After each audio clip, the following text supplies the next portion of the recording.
الحمد لله رب العالمين والصلاة والسلام على سيد المرسلين أما بعد فأعوذ بالله من الشيطان الرجيم بسم الله الرحمن الرحيم الصلاة والسلام عليك يا رسول الله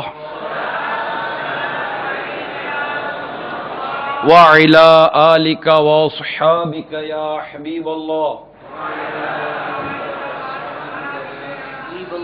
الصلاة والسلام عليك يا نبي الله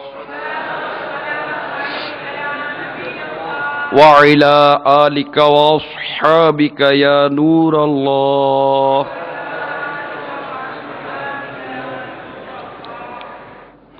شفيع المذنبين رحمت للعالمین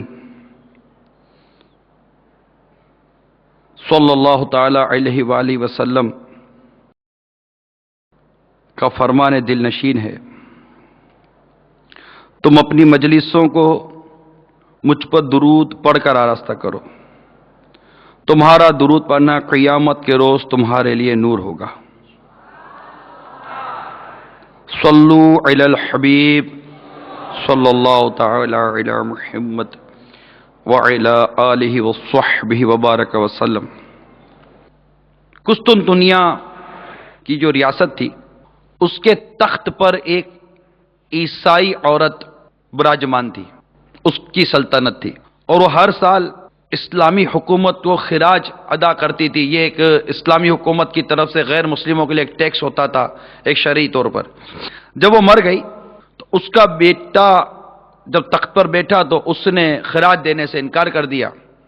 ادھر سے امیر المومنین خلیفہ ہارون الرشید رحمۃ اللہ تعالی علیہ نے مطالبہ کیا اور خراج مانگا، تو اس نے جو تخت نشین ہوا تھا اپنے ایلچی کے ذریعے ایک مضمون بھیجا کہ وہ عورت مر گئی جو خود پیادہ بنی تھی اور آپ کو رخ بنایا تھا۔ تو یہ گستاخانہ جملہ اس نے امیر المومنین کی طرف بھیجا۔ یہ تحریر لے کر جب ایلچی دربار میں حاضر ہوا تو وزیر کو حکم ہوا، سناؤ کیا بھیجا اس نے۔ جب وزیر نے اس عبارت کو دیکھا، اس تحریر کو دیکھا، تو اس میں اتنی جرت نہ ہوئی، ہمت نہ ہوئی کہ امیر المومنین کے آگے یہ گستاخانہ عبارت کو بیان کر سکے۔ امیر المومنین نے کہا اللہ مجھے دے، اور اس تحریر کو پڑھا۔ بادشاہ کو دیکھتے ہی ایسا جلال آیا جسے دیکھ کر تمام دربار بھاگ گیا، صرف وزیر و ایلچی رہ گئے۔ اور وزیر کو حکم ہوا جواب لکھ۔ اس نے لکھنے کا ارادہ تو کیا، مگر رعب و دبدبہ ایسا تھا شاہی دربار کا کہ اس کا ہاتھ تھرتھرانے لگا، وہ قلم چلنے کا نام نہیں لے رہا تھا۔ امیر المومنین نے وہ کاغذ لیا اور کہا میں لکھتا ہوں، اور لکھا یہ خط خدا کے بندے امیر المومنین ہارون رشید کی طرف سے روم کے کتے فلاں کو کہ او کافرہ کے جنے، جواب وہ نہیں جو تو نے سنے، جواب وہ جو تو دیکھے گا، یعنی میں تو یہ کیسا جواب دوں گا جو تو دیکھے گا۔ یہ فرمان ایلچی کو دیا اور فوراً لشکر کی تیاری کا حکم دیا۔ ایلچی کے ساتھ لشکر لے کر پہنچے اور جاتے قسطنطنیہ کو فتح کر لیا، اور وہ غیر مسلم بادشاہ زیر اثر آ گیا، گرفتار ہو گیا۔ اب اس سے بہت گریہ وزاری کی، ہاتھ پاؤں جوڑے، خراج دینے کا وعدہ کیا، اسے چھوڑ دیا اور تاج بخشی کر کے واپس آئے۔ ابھی ایک منزل آئے تھے کہ خبر پائی کہ پھر اسے سر اٹھایا، اسی طرح پھر واپس گئے اور پھر قسطنطنیہ فتح کر لیا اور اسے گرفتار کر لیا، پھر اس سے ہاتھ جوڑے خوشامد کی، پھر چھوڑ دیا۔ یہ انداز تھا امیر المومنین خلیفہ ہارون الرشید کا کہ کس قدر ان کا روب تھا، دبدبہ تھا، جلال تھا۔ ایسا بادشاہ، ایسا امیر المومنین جب علماء کی طرف آتا ہے تو اس کا انداز کیا ہوتا ہے۔ چنانچہ ہارون رشید جس کا بھی آپ نے حال سنا کہ کیسا دبدبا تھا، کیسا روب تھا، جب اس نے اپنے بیٹے مامون کی تعلیم کا سلسلہ کیا تو استاد صاحب سے عرض کیا کہ آپ بیٹے کو پڑھانے کے لیے تشریف لائیے. تو استاد صاحب نے فرمایا کہ پڑھانے نہ آؤں گا، میرے مکان پر آ جایا کریں. یعنی آپ خود پڑھانے نہیں گئے استاد صاحب. ہارون رشید نے عرض کی ٹھیک ہے وہ وہیں حاضر ہو جایا کرے گا، مگر اس کا سبق پہلے ہو. فرمایا یہ بھی نہ ہوگا، بلکہ جو پہلے آئے گا اس کا سبق پہلے ہوگا. غرض مامون رشید نے پڑھنا شروع کیا. اب ایک دن اتفاق یہ ہوا کہ ہارون رشید کا گزر ہوا کہ دیکھا تو استاد صاحب اپنے پاؤں دھو رہے ہیں اور بادشاہ کا بیٹا مامون رشید اپنے ہاتھ سے پانی ڈال رہا ہے. اب بادشاہ غضبناک ہوا، اتر کر فوراً مامون رشید کے پاس گیا اور کوڑا مارا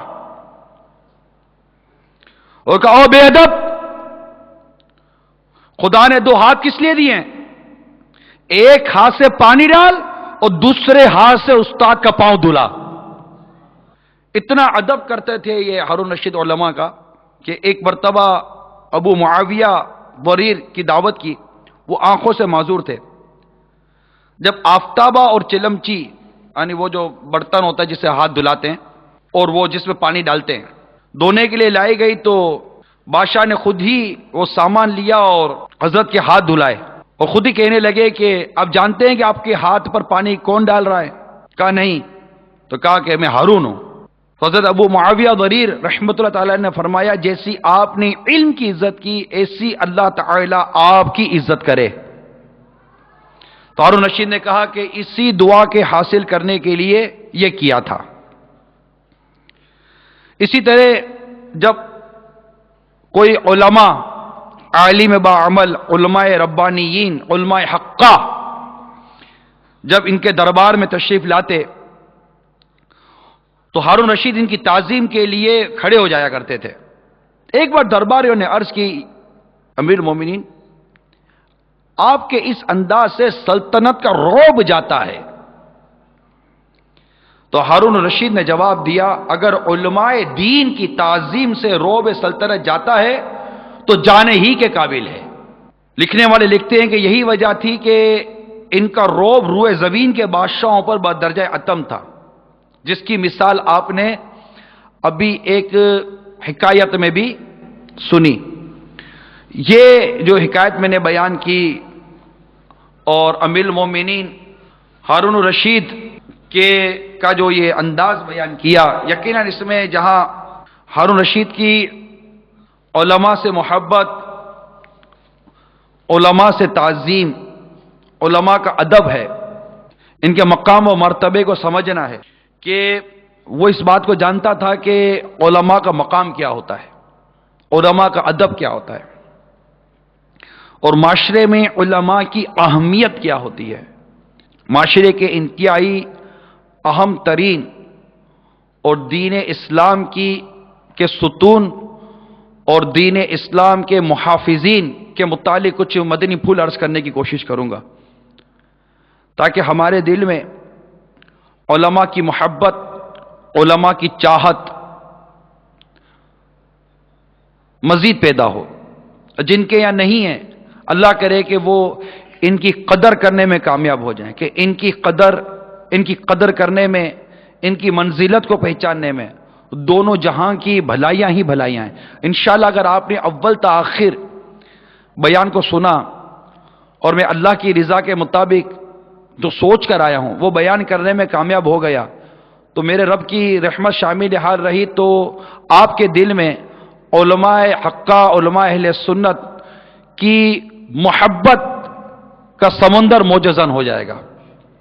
آپ کو بے حد محبت ہوگی، بلکہ میں امید کرتا ہوں کہ شاید آپ نیت کر لیں گے کہ اب میرا بیٹا عالم بعمل بنے گا، اب میرا بیٹا عالم بنے گا اگر آپ نے اول تاخیر شرکت کی. کیونکہ فی زمانہ اس کی بہت ہی اہمیت میں محسوس کر رہا ہوں کہ ایک پری پلاننگ امت محبوب صلی اللہ تعالی علیہ وسلم کو علماء دین جو وارث انبیاء ہوتے ہیں کیونکہ انبیاء اپنی وراثت میں مال و دولت نہیں چھوڑتے، علم چھوڑتے ہیں، اور اس علم کو وہ پاتے ہیں، اس علم کو وہ حاصل کرتے ہیں اور ہم تک پہنچاتے ہیں۔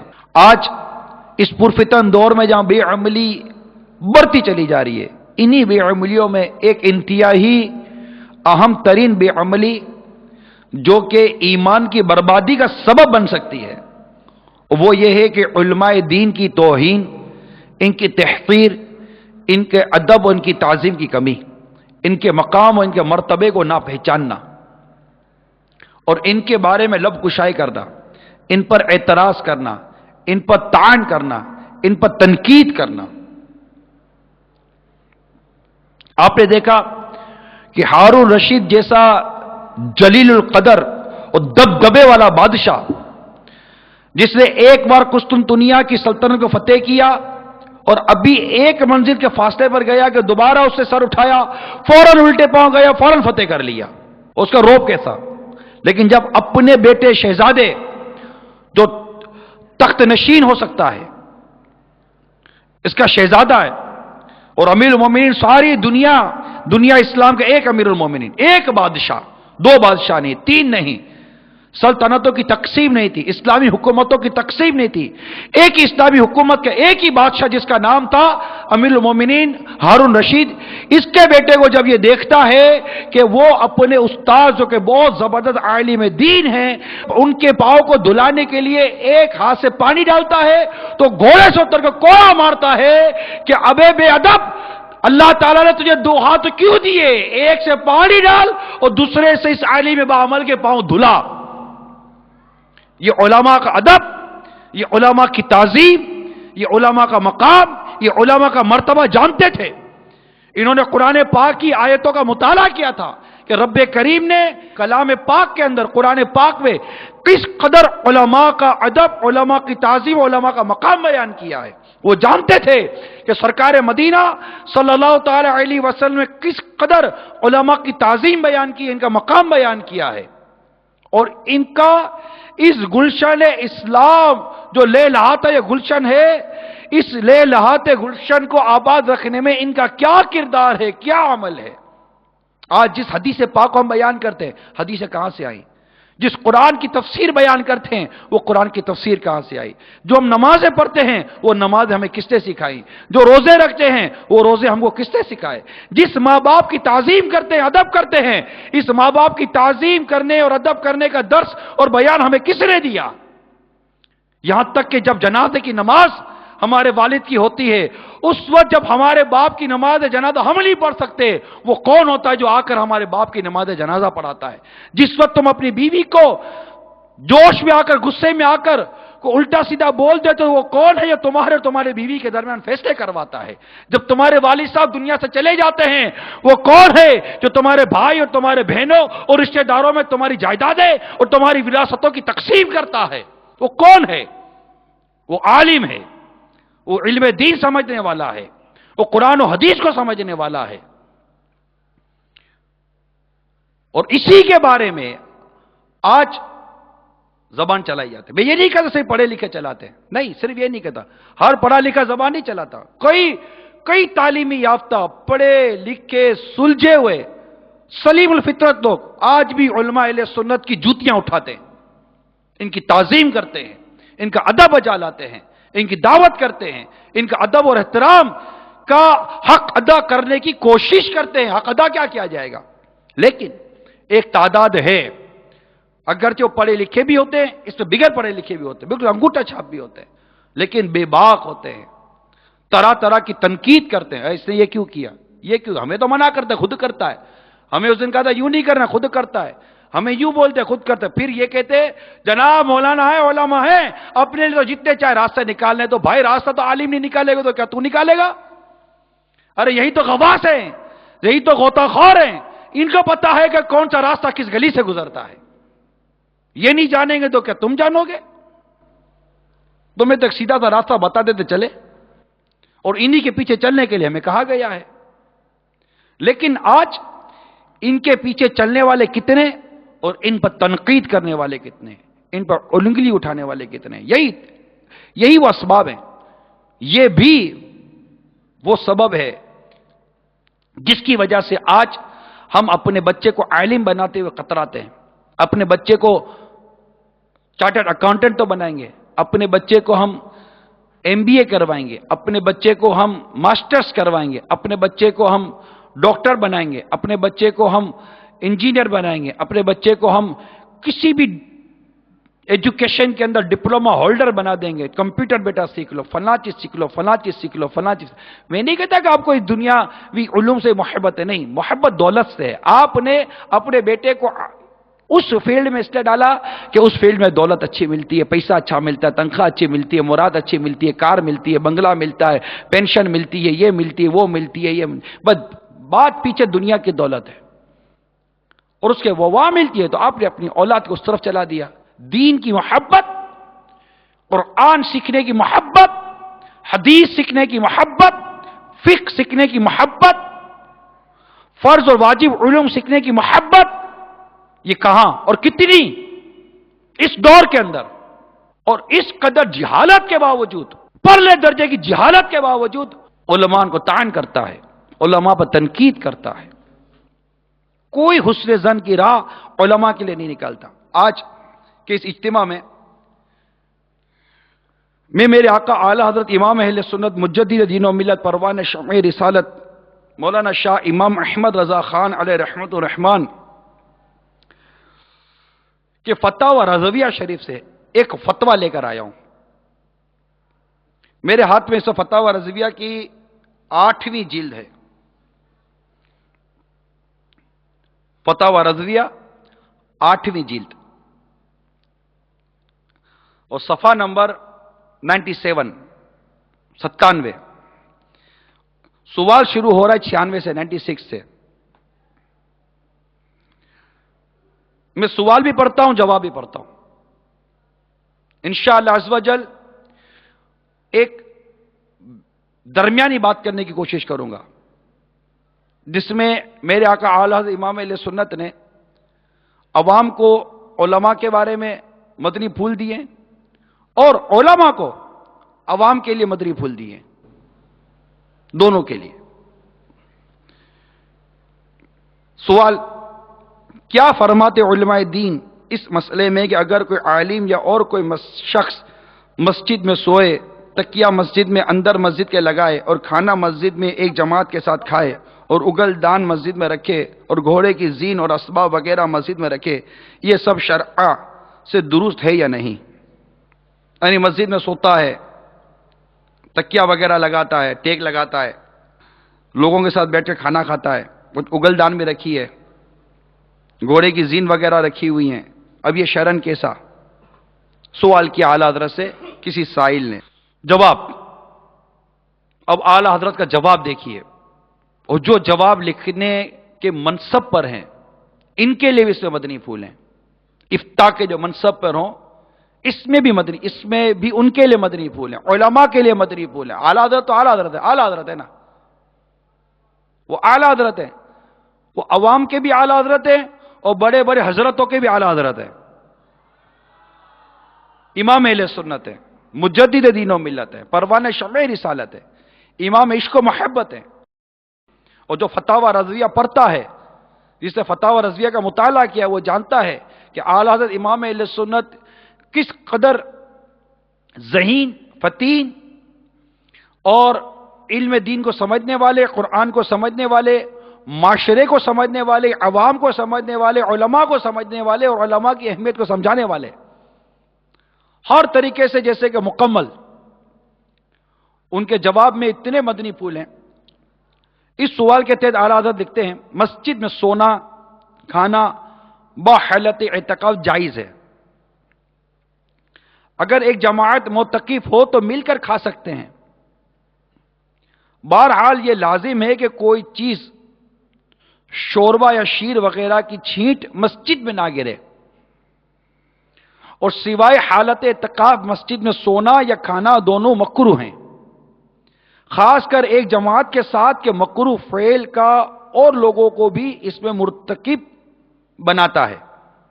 پھر عالمگیری کا حوالہ دیتے ہیں اعلیٰ حضرت امام اہل سنت کہ مسجد میں سونا اور کھانا غیر معتکف کے لیے مکروہ ہے. مسند لگانا اگر برائے تکبر ہے، جو ٹیک وغیرہ لگانے کا پوچھا، اگر تکبر کے لیے کرتا ہے تو یہ خارج مسجد بھی حرام ہے۔ اور اللہ تبارک و تعالیٰ کا یہ فرمان جس کا ترجمہ جو فتاوی رضویہ میں لکھا ہے وہ پڑھتا ہوں کہ کیا نہیں ہے جہنم میں ٹھکانہ متکبرین کا؟ اور اگر برائے تکبر نہیں، کسی دوسرے نے اس کے لیے رکھ دی، یہ اس کی خاطر، یعنی اس کی خاطر کے لیے، اس کی دلجوئی کے لیے اس کے لیے کرتا ہے کہ امیر المومنین مولا مشکل کشا شیر خدا کرم اللہ تعالیٰ وجہ الکریم فرماتے ہیں عزت اور احترام کا انکار کوئی گدھا ہی کر سکتا ہے۔ تو اگر اس لیے کسی نے اس کو پیش کیا، رکھا، اس کی دلجوئی کے لیے، اس کی خاطر کے لیے ٹیک لگا کر بیٹھ گیا، تو بھی یہ مسجد میں نہ ہونا چاہیے کہ ادب مسجد کے خلاف ہے۔ ہاں، ضعف یا درد کے سبب مجبور ہو تو معذور ہے۔ اگالدان اگر پیک کے لیے رکھا ہے تو غیر متقب کا مسجد میں پان کھانا خود مکروہ ہے، اور اگر کھانسی ہے، بلغم بار بار آتا ہے، اس غرض کے لیے رکھا تو حرج نہیں۔ اور گھوڑے کی زین وغیرہ اسبابی بلا ضرورت شرعیہ مسجد میں رکھنا نہ چاہیے۔ مسجد کو گھر کے مشابہ بھی کرنا نہ چاہیے، کہ نہیں کرنا چاہیے مسجد کو گھر کے مشابہ، کہ رسول اللہ صلی اللہ تعالی وسلم فرماتے ہیں کہ مساجد ان چیزوں کی خاطر نہیں بنائی جاتی، خصوصاً اگر چیزیں رکھے جن سے نماز کی جگہ رکے تو سخت ناجائز و گناہ۔ پھر اللہ تبارک و تعالیٰ کا ارشاد نقل کر رہے ہیں جس میں جو فتاوی رضویہ میں ترجمہ اس کا یہ لکھا ہے، اور اس شخص سے بڑھ کر کون ظالم ہو سکتا ہے جو اللہ کے گھروں میں اللہ کا نام لینے سے روکے۔ بھائی ہماں یہ بھی یاد رکھنا فرض ہے۔ اب دیکھیے اعلی حضرت کیا فرما رہے۔ اعلی حضرت نے ویسے تو یہاں مسئلے کی تنقید کر دی کہ جو تم نے سوال کیا کہ یہ جناب یہ یوں کر رہے ہیں، تو اگر یہ اس لیے کر رہے تو درست ہے، اگر یہ اس لیے کر رہے تو غلط ہے۔ اگالدان رکھنے کہ تم کو اگر غلط لگتا ہے تو اگالدان رکھنے کی یہ جائز صورت ہے، یہ درست ہے، یہ منع ہے۔ ٹیک تو یہ منع ہے، یہ ہاں ہے۔ کھانا تو یہ منع ہے، یہ ہاں ہے۔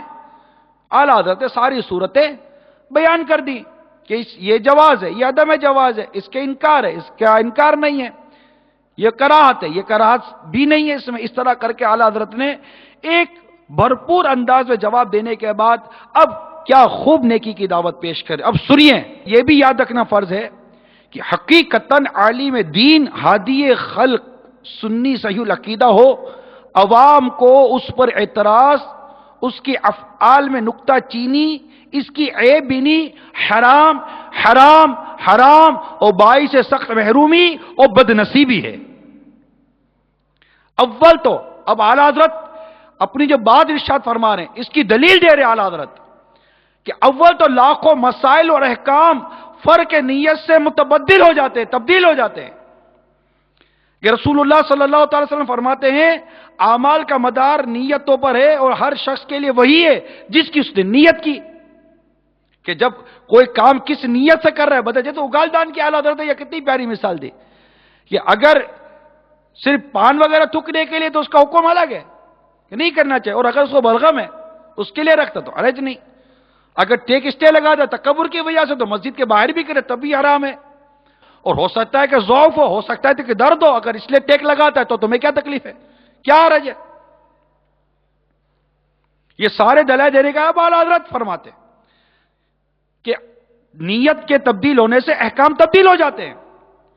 علم نیت ایک عظیم واسع علم ہے جسے علماء ماہرین ہی جانتے ہیں۔ یہ وہی بات ہے جس سے بار بار امیر اہل سنت اپنے بیانات میں ارشاد فرماتے ہیں، علم نیت علم نیت علم نیت، کہ علم نیت ایک عظیم واسع وسعت والا علم ہے جسے علماء ماہرین ہی جانتے، ہر عالم نہیں جانتا۔ پھر فرماتے عوام بیچارے فرق پر مطلع نہ ہو کر ان کے افعال کو اپنی حرکات پر قیاس کرتے اور حکم لگا دیتے۔ پھر فرماتے اسی مسئلے میں دیکھیے جو پوچھا گیا، شرعاً اعتکاف کے لیے نہ روزہ شرط ہے نہ کسی قدر مدت کی خصوصیت، ولہذا مستحب ہے کہ آدمی جب مسجد میں جائے اعتکاف کی نیت کر لے، جب تک مسجد میں رہے گا اعتکاف کا ثواب بھی پائے گا۔ علماء اعتکاف ہی کی نیت سے مسجد میں داخل ہوتے ہیں، اور اب ان کو سونا کھانا پیک کے لیے اگالدان رکھنا روا ہوگا، اور اس سے قطع نظر بھی ہو تو جاہل کو سنی عالم پر اعتراض نہیں پہنچتا. یہ یاد رکھ لو. اے میرے اعلی حضرت کے چاہنے والوں، ماننے والوں، اعلی حضرت کو اپنا امام، اپنا پیشوا، اپنا مقتدا ماننے والوں، بالخصوص آپ سنیے. بالعموم ہر مسلمان کے لیے اعلی حضرت کیا یہ مدنی پھول ہے کہ جاہل کو سنی عالم پر اعتراض نہیں پہنچتا. چپ. کفل مدینہ، کفل مدینہ، کفر مدینہ، انشاءاللہ کفل مدینہ، کفل مدینہ، کفل مدینہ، انشاءاللہ. صلو علی الحبیب. تو جاہل کو سنی عالم پر اعتراض نہیں پہنچتا کہ رسول اللہ صلی اللہ تعالی علیہ وسلم کی حدیث میں عالم بے عمل کی مثال شمعہ سے دی ہے. سنو علماء پر تنقید کرنے والوں، انگلی اٹھانے والوں، سنو، دل کے کانوں سے سنو. تمہیں نہ نماز کے فرض آتے ہیں، نہ تمہیں نماز کا شرط، نماز کے شرائط آتے ہیں. فرض اور شرط میں کیا فرق ہے یہ بھی نہیں جانتے ہو. نہ تمہیں وضو کے فرض آتے ہیں، نہ تمہیں غسل کے فرض آتے ہیں، نہ تمہیں یہ پتا ہے کہ سجدہ کتنی ہڈیوں پر کیا جاتا ہے، نہ تمہیں یہ پتا ہے کہ کپڑا ناپاک ہو جائے تو پاک کیسے کیا جاتا ہے، کہ کپڑا پاک کرنے بیٹھتے ہو تو پہنے ہوئے کپڑے بھی ناپاک کر دیتے ہو. کیا آتا ہے؟ چار چار اذانیں ہو رہی ہے تب تک تم روزہ رکھ رہے ہوتے ہو اور کہتے ہو کہ اب ادھر کی اذان باقی ہے، ادھر کی اذان باقی ہے، ابھی اذان کا آخری ابھی اذان ختم نہیں ہے، تب تک تم تو سحری کر رہے ہوتے ہو. اور جب مسجد میں جاؤ تو عالم پر تنقید کر رہے ہو، تمہیں تو روزہ بھی صحیح رکھنے نہیں آتا. زکات کتنی دینے آتی ہے؟ حج کرنے جاؤ تو اتنے تو دم اور اتنے تو کفارے چڑھا کر آتے ہو. احرام تک درست باندھنے نہیں آتا، احرام کی حالت میں ستر کی حفاظت کرنے نہیں آتی. کیا آتا ہے؟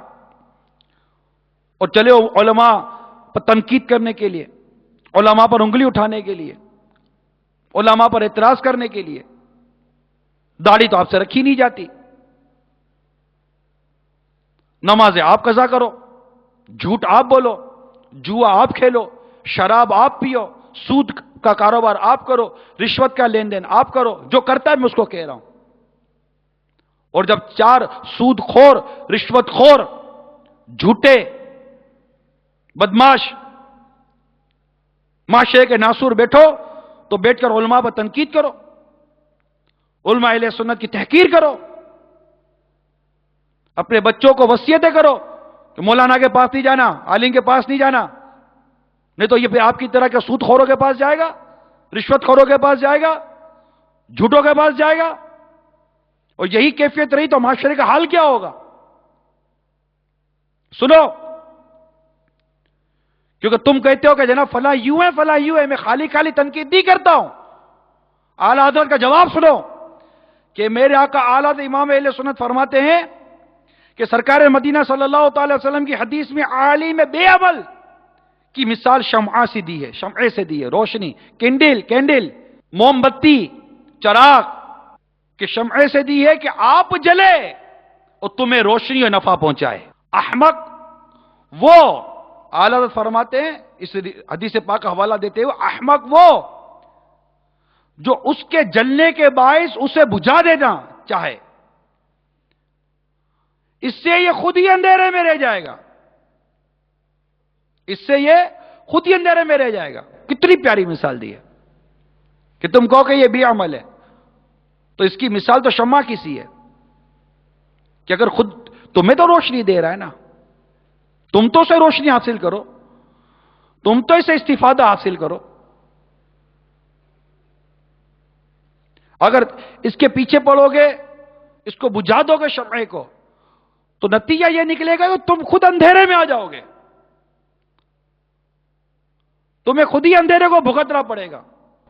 تو اس روشنی سے نفع اٹھاؤ، اس روشنی سے فائدہ اٹھاؤ. تنقید مت کیجیے علماء پر اعتراض مت کیجیے کہ یہ درست نہیں ہے. میرے آقا امیر اہل سنت بانی دعوت اسلامی حضرت علامہ مولانا محمد الیاس عطار قادری مدثر العالی دعوت اسلامی والوں کو بالخصوص و بالعموم تمام مسلمانوں کو بڑی پیارے مدنی پھول دے رہے ہیں. آپ فرماتے اسلام میں علماء حق کی بہت زیادہ اہمیت ہے اور وہ علم دین کے باعث عوام سے افضل ہوتے ہیں.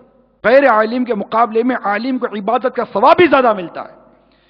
چنانچہ حضرت محمد بن علی رضی اللہ تعالی عنہما سے مروی ہے کہ عالم کی 2 رکعت غیر عالم کی 70 رکعت سے افضل ہے. لہذا دعوت اسلامی کے تمام وابستگان بلکہ ہر مسلمان کے لیے ضروری ہے کہ وہ علماء اہل سنت سے ہرگز نہ ٹکرائیں، ان کے ادب اور احترام میں کوتاہی نہ کریں، علماء اہل سنت کی تحقیر سے قطعاً گریز کریں، بلا اجازت شرعی ان کے کردار اور عمل پر تنقید کر کے غیبت کا گناہ کبیرہ، حرام اور جہنم میں لے جانے والا کام نہ کریں. غیبت کے خلاف جنگ، غیبت کے خلاف جنگ، غیبت کے خلاف جنگ.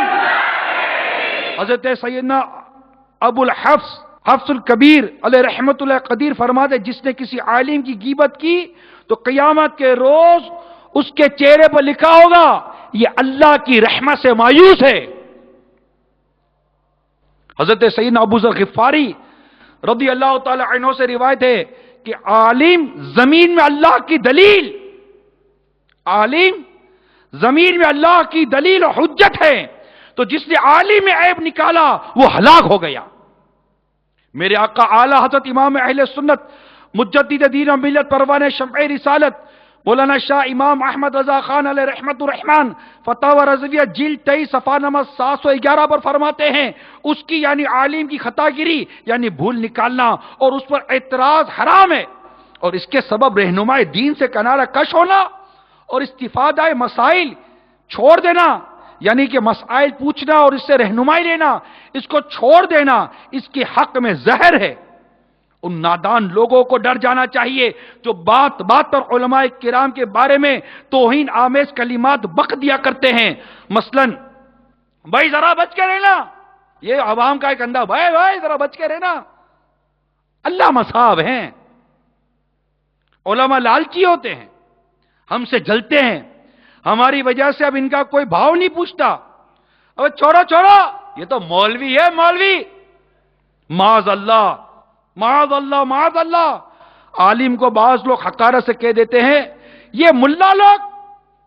علماء نے معاذ اللہ علماء نے سنیت کا کوئی کام نہیں کیا. بعضوں کا ناپسندیدگی کا اظہار کرتے ہوئے کہہ دیا جاتا ہے فلاں کا انداز بیان تو مولویوں والا ہے وغیرہ وغیرہ. امیل سنت لکھتے ہیں عالم کی توہین کی صورتیں اور ان کے بارے میں حکم شرعی بیان کرتے ہوئے میرے آقا اعلی حضرت امام اہل سنت فرماتے ہیں اگر عالم دین کو اس لیے برا کہتا ہے کہ وہ عالم ہے جب تو شریک کافر ہے، اور اگر باوجہ علم اس کی تعظیم فرض جانتا ہے مگر اپنی کسی دنیاوی خصومت یعنی دشمنی کے باعث برا کہتا ہے، گالی دیتا ہے اور تحقیر کرتا ہے تو سخت فاسق و فاجر ہے.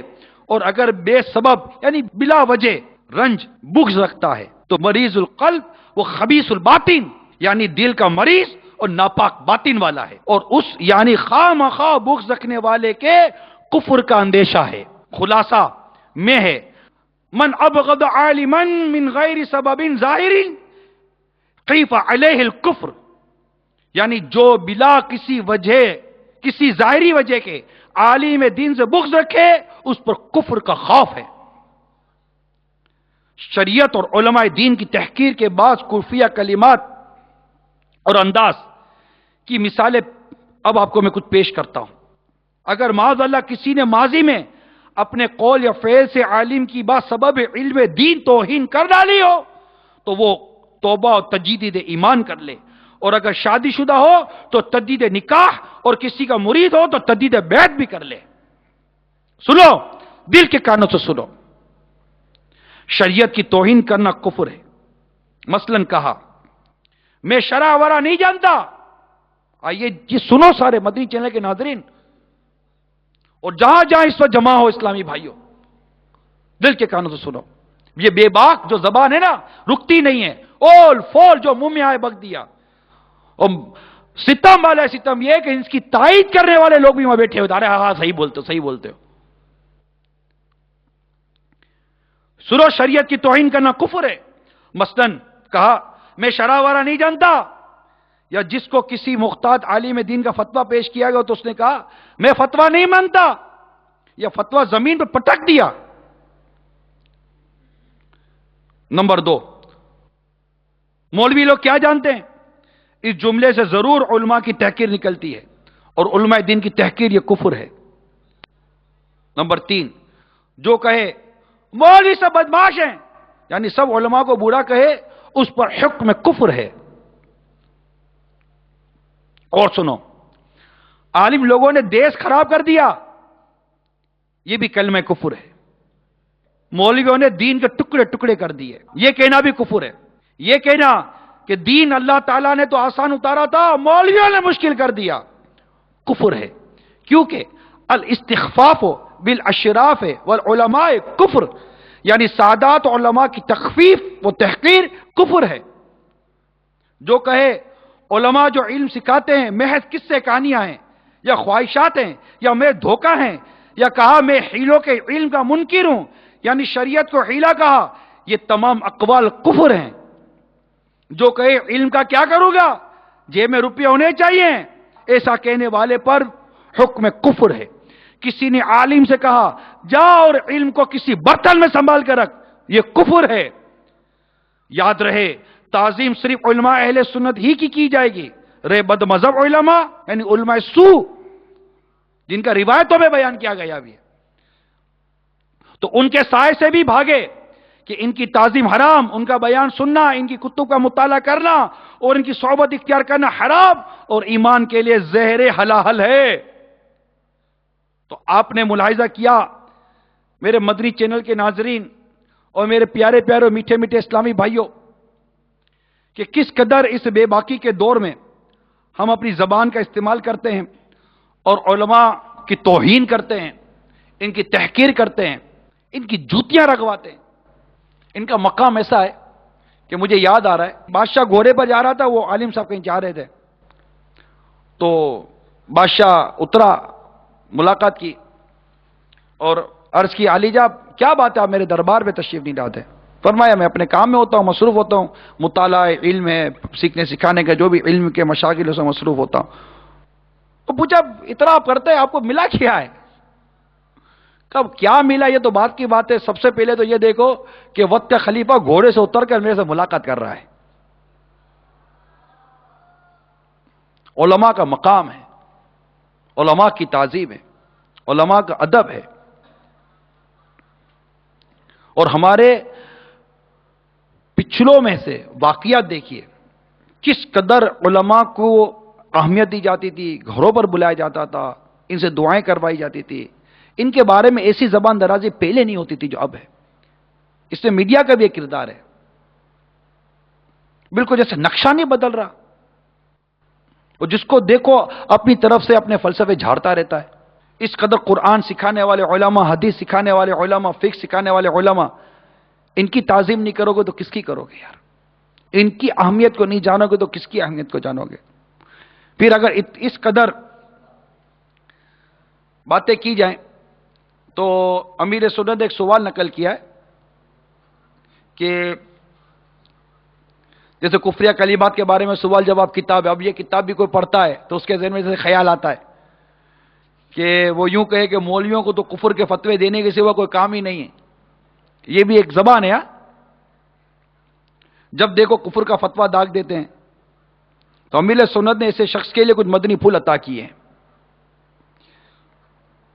لکھتے ہیں اس طرح کے تاثرات کا اظہار یقیناً دین سے دوری کا نتیجہ ہے، اسی دوری نے بعض لوگوں کو بے باک بنا دیا ہے، علماء دین کی حقیقت ہی نہیں سمجھتے، انہیں اتنا بھی احساس نہیں کہ آخر وہ کن ہستیوں کی عزت و ناموس پر حملہ کر رہے ہیں، کن ہستیوں کی، کن کے خلاف دل کی بھڑاس نکال رہے ہیں، ان کے خلاف جن کو دین میں ستون کی حیثیت حاصل ہے، جو دین کے محافظ ہیں۔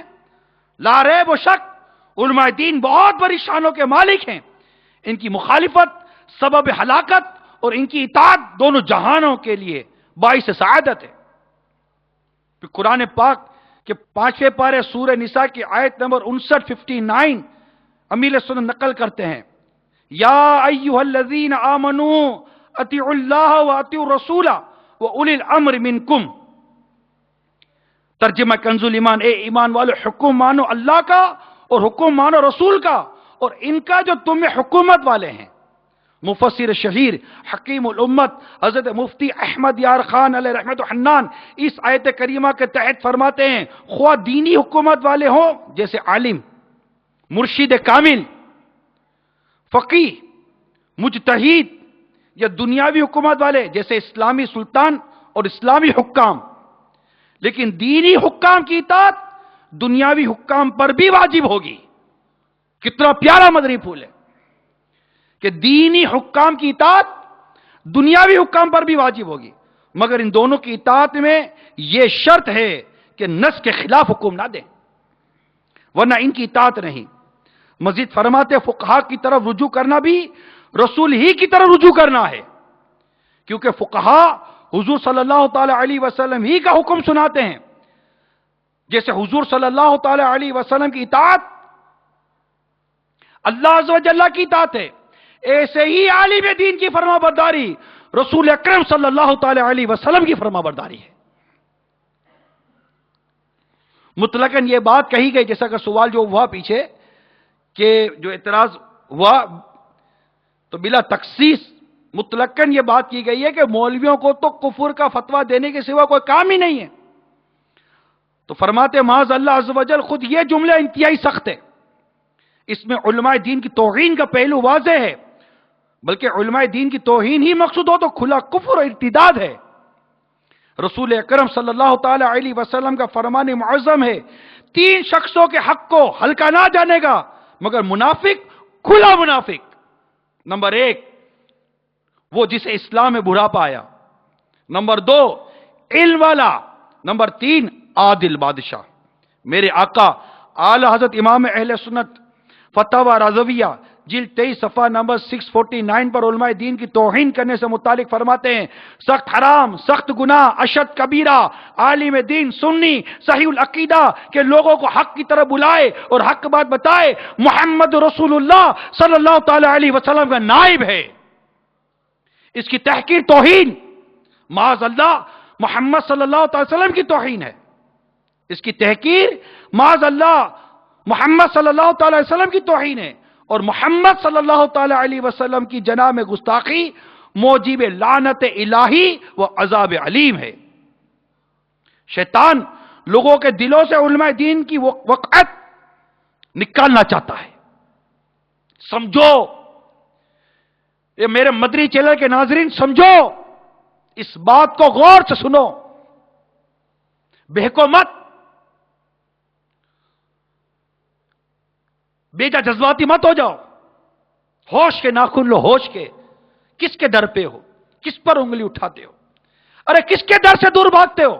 شیطان لوگوں کے دلوں سے علماء دین کی وقعت نکالنا چاہتا ہے تاکہ علماء کرام جب کسی بات کو اللہ رب العزت اور مصطفیٰ جان رحمت عز و جل و صلی اللہ تعالی علیہ وسلم کی نافرمانی و معصیت قرار دیں تو لوگ ان کی نصیحت پر کان نہ دھریں اور بے دھڑک شیطانی کاموں میں لگے رہے۔ ارے چھوڑو چھوڑو، مولانا کا تو کام یہی ہے، معاذ اللہ سما معاذ اللہ۔ کیا آپ لوگوں نے نہیں سنا؟ یا جو اس کو سن رہے ہیں مجھے، کیا آپ لوگوں نے نہیں کہا ہوگا ان میں سے ایک تعداد رہے؟ ارے چھوڑو یار، ان کا تو کام یہی ہے، یہ بھی حرام، یہ بھی حرام، یہ بھی حرام، یہ بھی حرام، کیا کھائیں؟ مٹی کھائیں، بھوکے رہیں؟ ارے بھائی، جو چیز حرام ہے اس کو حرام نہیں کہیں گے یار، جو چیز ناجائز اس کو ناجائز نہیں کہیں گے۔ یہ کاروبار مت کرو، کیا مفتی تمہیں منع کرے کہ ناجائز ہے مت کرو، کیا تم اس کی بات نہیں مانو گے؟ ارے مولانا بھی کیا کرے بھائی، بھوکے رہیں؟ بھوکے کیا رہے یار، کاروبار کرنے کے 100 راستے ہیں، کاروبار کرنے کے 1000 راستے ہیں، کمائی کے سینکڑوں راستے ہیں، اس کو بند کرو، دوسرا اختیار کرو۔ تم تو موٹر وے پہ جاؤ اور تمہیں کوئی پولیس والا کہے کہ آپ رانگ وے پر آگے، پولیس ٹرن یور کار، آپ کہتے ہو یس سر، سلوٹ مارتے ہو، تھینک یو بولتے ہو اور کار گھما کر چلے جاتے ہو۔ موٹر وے پہ کھڑا ہوا پولیس تم کو روٹ بدلنے کا کہے تو تم روٹ بدل دو، اور میرے دین اسلام کا عالم تمہیں کاروبار بدلنے کا کہے تو تم کاروبار نہیں بدلتے، تم راستہ نہیں بدلتے۔ موٹر وے کا اگر وہ روٹ جانتا ہے تو عالم اسلام دین اسلام کے سارے روٹ جانتا ہے. یہ تمہیں جو روٹ بتاتا ہے اس روٹ پہ چلو، یہ جو تمہیں راستہ بتا راستے پہ چلو. قرآن نے ان کی طرف رہنمائی کی ہے. فَاسْأَلُوا أَهْلَ الذِّكْرِ إِن كُنتُمْ لَا تَعْلَمُونَ. قرآن پاک کا اس حکم تم کو نہیں آتا؟ کیا تم نے یہ حکم نہیں سنا؟ کیا تم نے قرآن کا مطالعہ نہیں کیا؟ کیا تمہیں نہیں پتا کہ ہمارا رب فرماتا ہے کہ اللہ تعالیٰ سے اہل علم ہی لڑتے ہیں، خوف خدا والے علماء ہیں. اللہ تعالیٰ جاہلوں کو دوست نہیں رکھتا، اللہ عالموں کو دوست بناتا ہے. کیا آپ نہیں جانتے ہو؟ کیا یہ علماء، یہ دین اسلام، یہ علم دین کی جو فضیلتیں ہیں اور یہ جو علم کی فضیلتیں آئیں، جو علماء کی فضیلتیں آئیں، یہ کن کے لیے ہیں؟ جو قرآن کا، حدیث کا، فقہ کا، اسلام کا علم رکھتے ہیں ان کے لیے ہیں، نہ کہ جن علوم کے پیچھے دنیا پاگل ہے اسلام کے علم کو چھوڑ کر. کہ ان کی فضیلتیں، کہ سمندر میں مچھلیاں ان کے لیے استغفار کرتی ہے، کہ دین اسلام سیکھنے والے، علم دین سیکھنے والے طالب علم کے لیے استغفار کرتی ہیں؟ کہ سوراخوں میں چوٹیاں کس کے لیے دعائیں کرتی ہیں؟ فرشتے کن کی راہوں میں بازو بچھا دیتے ہیں؟ بولو نا، کن کی راہوں میں فرشتے بازو بچھاتے ہیں؟ کن کی دعائیں قبول ہوتی ہیں؟ ارے وہ کون ہے جو اللہ تبارک و تعالیٰ پر کسی بات پر قسم لے لے تو اللہ تعالیٰ کی قسم کو پورا فرما دیتا ہے؟ وہ کون ہے جن کے اشاروں سے تخت کے تلک الٹ دیے جاتے ہیں؟ وہ کون ہے جن کی دعاؤں سے لوگوں کے لوگ ویران کر دیے جاتے ہیں؟ وہ کون ہیں؟ وہ علماء اہل سنت ہیں، وہ علماء حقہ ہیں، وہ دین اسلام کی ستون ہیں، دین اسلام کے محافظ ہیں، علماء ربانیین ہیں، اولیاء کاملین ہیں. آج تک ان کی حکومتیں قائم ہیں. ارے دیکھو میرے داتا رحمت اللہ تعالیٰ علیہ کو، آج بھی ان کی سلطنت کا ڈنکا بج رہا ہے.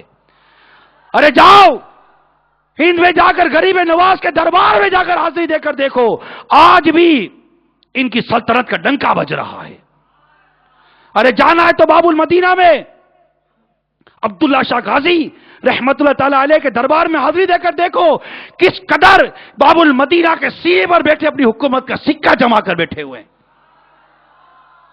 ہمارے سمندروں کے محافظ بنے ہوئے ہیں، ہماری سرحدوں کے محافظ بنے ہوئے ہیں. کیسے کیسے طوفان، کیسے کیسی مصیبتیں، کیسی کیسی بلائیں آنے کا نام لیتی اطلاع آتی ہیں، مگر ان علماء کرام کی، ان اولیاء کرام کی برکتیں ہیں، طوفان ٹل گئے، مصیبتیں ختم ہو گئیں. یہ کس کی وجہ سے ہے؟ ان کی قدر نہیں کریں گے، ان کا ادب نہیں کریں گے، ان کا احترام نہیں کریں گے. مسجد کا امام ہے، قرآن جانتا ہے، حدیث جانتا ہے، فقہ جانتا ہے، اور تمہیں نماز پڑھاتا ہے. ان کی ادب ہے، ان کا احترام ہے، ان کی تعظیم ہے.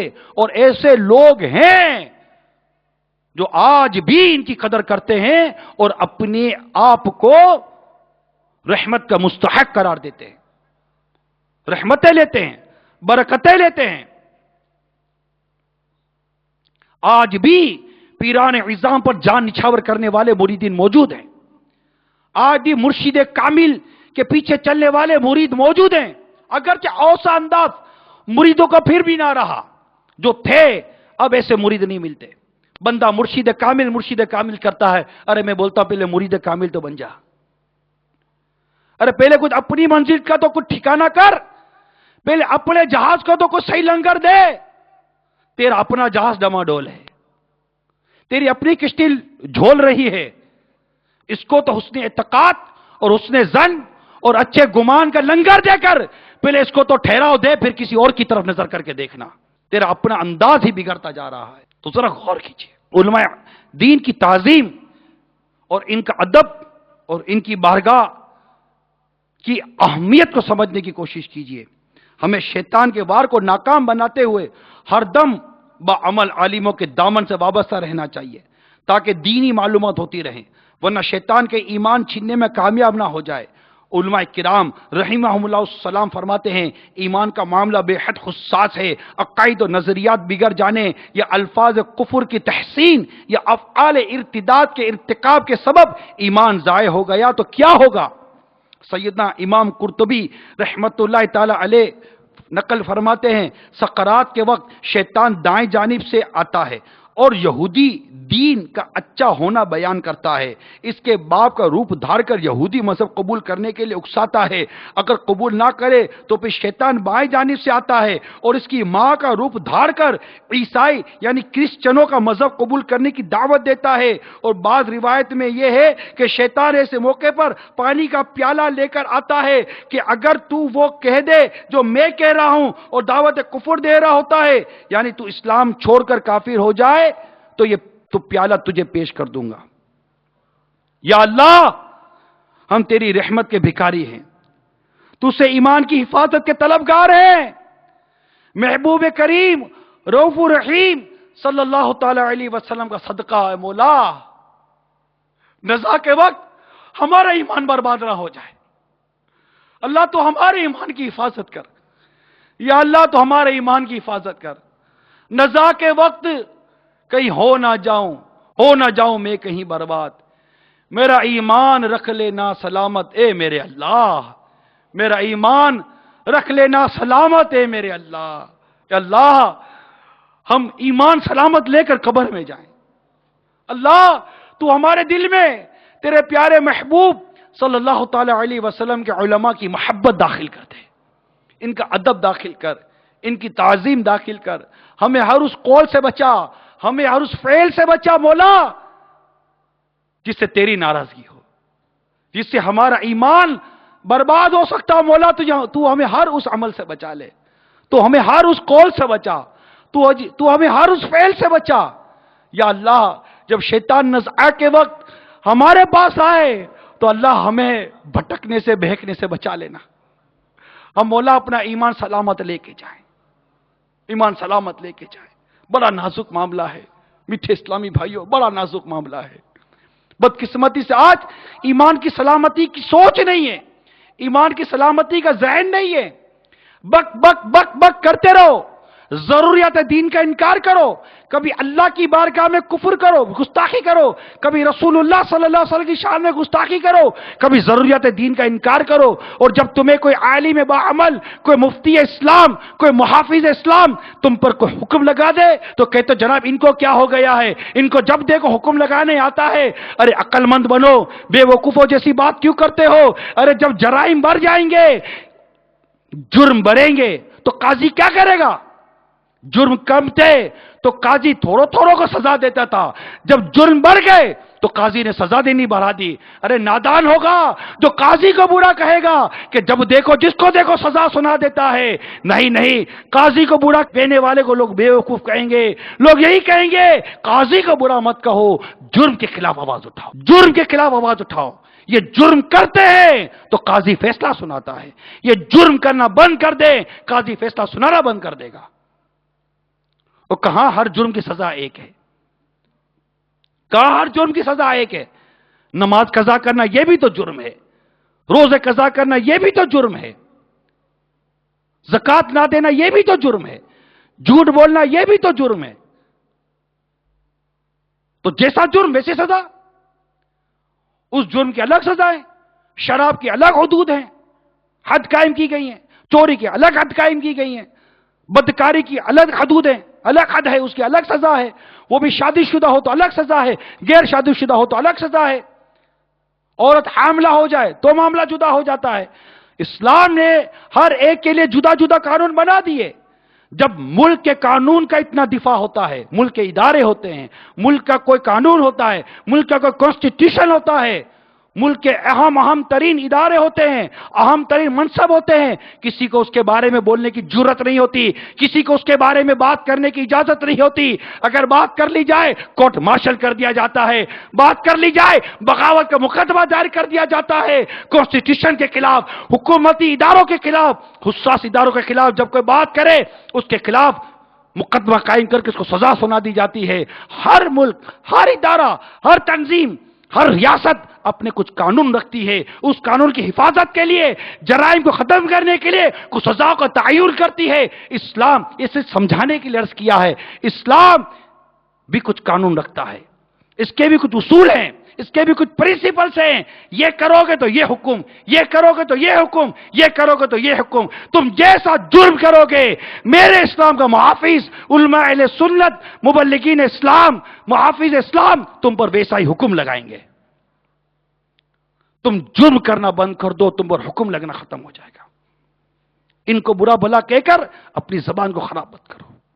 ان کو برا بھلا کہہ کر اپنی آخرت کو داؤ پہ مت لگاؤ. آؤ علماء اہل سنت کے قدموں میں آ جاؤ، ان کی محبت دل میں پیدا کرو. امیل سنت کا یہ شعر یاد آ رہا ہے، مجھ کو اے عطار سنی عالموں سے پیار ہے، انشاءاللہ دو جہاں میں اپنا بیڑا پار ہے. انشاءاللہ انشاءاللہ. میرے آقا امیر علیہ السنت لکھتے ہیں علماء اسلام کا کام تو اللہ رب الانام عز و جل اس کے پیارے رسول شہنشاہ انبیاء کرام صلی اللہ تعالی وسلم کے پیغام کو درست طریقے پر عام فرمانا ہے. علماء دین تو شریعت کے قوانین کے محافظین ہیں. علماء کرام تو دین اسلام کے احکام کے مطابق ہی کسی چیز کو حلال یا حرام، کفر یا اسلام قرار دینے کے پابند ہیں. اپنی طرف سے ہرگز کچھ نہیں کہتے. یہی ان کا منصب ہے. یقیناً علماء دین ہی کی برکتوں، کوششوں، علمی کاوشوں اور مساعی تبلیغ سے گلزار اسلام کی بہاریں. علماء حق ہی کی بدولت گلشن اسلام ہرا بھرا لے لہا رہا ہے. اگر علماء ہی معدوم یعنی ختم ہو جائیں تو کفار کو اسلام کی دعوت کون دے گا؟ کفار کی طرف سے اٹھائے جانے والے اعتراضات کے مسکت یعنی خاموش کر دینے والے جوابات کیسے دیے جا سکیں گے؟ عامت المسلمین کو ارکان اسلام کی تعلیم دینے کی ترکیب کیسے بنے گی؟ انہیں قرآن و حدیث کے رموز یعنی بھیدوں سے کون آشنا واقف کرے گا؟ علماء ربانیین کی بارگاہوں میں حاضری توبہ کی توفیق ملنے اور ایمان کی حفاظت کے لیے کرنے کا سبب بن سکتی ہے. چنانچہ ایک عظیم تابعی بزرگ و زبردست عالم دین حضرت سیدنا سعید بن مسیب رضی اللہ تعالی عنہ کی بارگاہ میں حاضر ہو کر کسی نے عرض کی کہ میں نے خواب میں کعبہ مشرفہ کے اوپر خود کو نماز پڑھتے دیکھا. حضرت سیدنا سعید بن مسیب رضی اللہ تعالی عنہ نے جواب ارشاد فرمایا، خدا کا خوف کر، شاید تو دین اسلام سے پھر گیا ہے. اس نے عرض کی میں توبہ کرتا ہوں کیونکہ تقریباً 2 ماہ سے فرقہ قدریہ یعنی تقدیر کا انکار کرنے والے فرقے کے عقائد پر ہوں. یہ ہے ہمارے علماء، یہ ہمارے اکابرین جو ایمان کے تحفظ کے لیے کس قدر رہنمائی کرتے ہیں، کس قدر ایمان کی حفاظت کا ہمیں ذہن دیتے ہیں، اور ہم انہی کی قدر و منزلت کو نہیں پہچانتے. ہم انہی کے بارے میں کلام کرتے ہیں، ہم انہی کی گستاخیاں کرتے ہیں. اللہ تعالی ہم سب کو علماء کا ادب، علماء کا احترام بجا لانے کی توفیق عطا فرمائے، ان کی عزت کرنے کی توفیق عطا فرمائے، اپنے بچوں کو عالم دین بنانے کا جذبہ عطا فرمائے. وہ فتویٰ جو میں اعلی حضرت کا بیان کر رہا تھا، یہ تو میں نے وہاں تک روکا تھا جہاں میرے آقا اعلی حضرت امام اہل سنت نے عوام کو نصیحت کی، عوام کو سمجھایا کہ تم اعتراض مت کرو، چپ رہو، استفادہ کرو. کن سے کرنا ہے، کیا کرنا ہے، وہ ساری وضاحت میں کر چکا. اب کچھ مدری پھول علماء کے لیے امام اہل سنت نے عطا کی ہے. فرماتے ہیں فتاوی رضویہ جلد 8 صفحہ نمبر 98 پر، علماء کو چاہیے کہ اگرچہ خود نیت صحیحہ رکھتے ہوں، اوپر جو تھا نا کہ نیتوں سے احکام بدل جاتے ہیں، اب نیچے ارشاد فرماتے ہیں علماء کو چاہیے کہ اگرچہ خود نیت صحیحہ رکھتے ہوں، عوام کے سامنے ایسے افعال جن سے ان کا خیال پریشان ہو نہ کریں، کہ اس سے 2 فتنے ہیں. جو معتقد نہیں، ان کا معترض ہونا، غیبت کی بلا میں پڑنا، عالم کے فیض سے محروم رہنا. کتنا پیارا مدنی پھول دیا. اس میں بھی عوام کی رہنمائی کی ہے میرے آقا اعلی حضرت نے کہ اگر وہ معتقد نہیں ہے، جیسے آج کل کئی ایسے لوگ ہیں، ہر ایک نہیں ہے، تو وہ غیبت میں پڑے گا. اور اس علماء کی غیبت کے متعلق میں عرض کر چکا ہوں. پھر فیض سے محروم رہنا علماء کی، اور جو معتقد ہیں ان کا اس کے افعال کو دستاویز بنا کر بے علم نیت خود مرتکب ہونا. اللہ کے سب کتنا پیارا مدنی پھول ہے کہ چونکہ اس کو آپ کی نیت کا ہی نہیں پتا ہے، معتقد آپ جو کرو گے وہ کرے گا، لیکن آپ نے جس نیت سے اس عمل کو اچھا کر دیا، وہ چونکہ وہ نیت نہیں جانتا، اس لیے وہ نیت نہیں کرے گا تو وہ اس عمل کو اسی برے معاملے بھی کرنا گزرے. یہ کتنا پیارا، کتنا اہم اور کتنا گھیرا مدنی پھول، اور یہ حصہ ہے میرے آقا اعلی حضرت کا. فیضان اعلی حضرت، فیضان فتاوی رضویہ.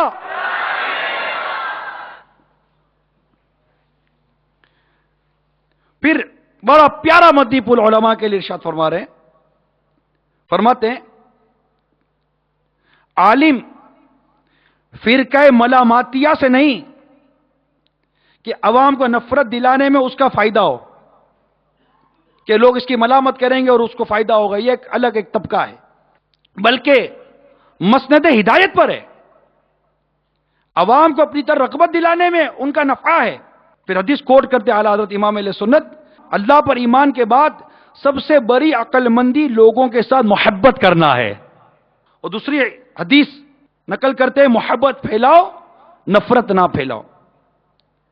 فرماتے احیاناً ایسے افعال کی حاجت ہو تو اعلان کے ساتھ اپنی نیت اور مسئلہ شریعت عوام کو بتا دے. واللہ تعالی عالم. اللہ تبارک و تعالی ان مدنی پھولوں پر عمل کی توفیق عطا فرمائے. اگر مجھ سے کہیں غلطی کوتاہی سمجھنے میں بیان کرنے میں ہوئی، اللہ تعالی مجھے بھی معاف فرمائے. اس پر مجھے یہ جو بھی ہوا نا کہ اعلان کر دے بتا دے، اس پر مجھے امیر سنت کی ایک ادا یاد آ گئی. واقعی اس پر عمل کرتے ہوئے میں نے امیر سنت کو دیکھا ہے. ایک مرتبہ اسلام بھائی کے ساتھ امیر سنت جلوہ گر تھے، تو آپ کے پاس جو بوتل تھی اس میں آب زمزم تھا. بسا اوقات آپ اپنے پاس پانی کی بوتل میں زمزم رکھتے ہیں، رغبت بھی آپ کو زمزم سے، لیکن اس پر لکھا نہیں کہ زمزم ہے. آپ نے گلاس میں لیا اور پینا کھڑے ہو گئے.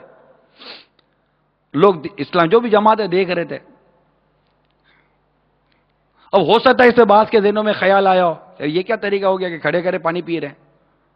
مگر اعلی حضرت کے اس فتوے کو دیکھیے اور امیر سنت کے عمل کو دیکھیے. پانی پینے سے پہلے آپ نے فرمایا یہ زمزم ہے اس لیے کھڑے ہو کر پی رہا ہوں، اور پھر پانی نوش فرمایا. یہ تھا امیر سنت کا عمل کہ عوام کو وسوسوں سے بچایا. لیکن مرید کو چاہیے کہ ایسے معاملے میں وسوسہ بھی نہ لائے. اگر پانی بھی کھڑے ہو کر پیتا ہے تو کون سا گناہ کر رہا ہے؟ بلکہ مرید کو حسن ظن کی کم از کم کی بات کر رہا ہوں، کم از کم کی بات کر رہا ہوں، کم از کم کی، کہ مرید کو یا معتقد کو، اہل محبت کو، علماء سے محبت کرنے والوں کو، اولیاء کاملین سے محبت کرنے والوں کو، ارے کم از کم اس مقام پر تو آئے کہ اگر وہ کھڑے ہو کر پانی پیے تو حسن ظن یہاں تو رکھے کہ زمزم پی رہے ہوں گے. یار یہ کم از کم کی بات کر رہا ہوں. زیادہ سے زیادہ تو اعلی حضرت نے کتنی پیاری بات کی کہ اگر مرشد کو کبیرہ کرتا دیکھو تب بھی اعتراض نہ لاؤ کہ ہو سکتا ہے کہ اس کے پاس اس کام کی کوئی دلیل موجود ہو جسے تم کبیرہ سمجھتے ہو. کہ اعلی حضرت نے کتنے واضح لفظوں میں فرمایا کہ عوام تو اپنے افعال پر قیاس کرتی ہے نا. انہیں کیا پتا کہ یہ عالم، یہ مفتی، یہ پیر، یہ شیخ یہ اس عمل پر کون سی دلیل رکھتا ہے. آپ تو اتنی بات جانتے ہیں جتنا آپ کو پتا ہے نا، اور وہ اتنا جانتا ہے جتنا اس کو پتا ہے. آپ اپنے علم کے مطابق اس پر تنقید کر رہے ہیں اور وہ اپنے علم کے مطابق عمل کر رہا ہے، وہ اپنے عمل میں آگے بڑھ رہا ہے اور اب تنقید میں پیچھے ہٹ رہے ہیں۔ واللہ تعالی عالم، اللہ تبارک و تعالی ان مدنی پھولوں پر عمل کی توفیق عطا فرمائے۔ اگر مجھ سے کہیں غلطی کوتاہی سمجھنے میں بیان کرنے میں ہوئی، اللہ تعالیٰ مجھے بھی معاف فرمائے۔ صلو علی الحبیب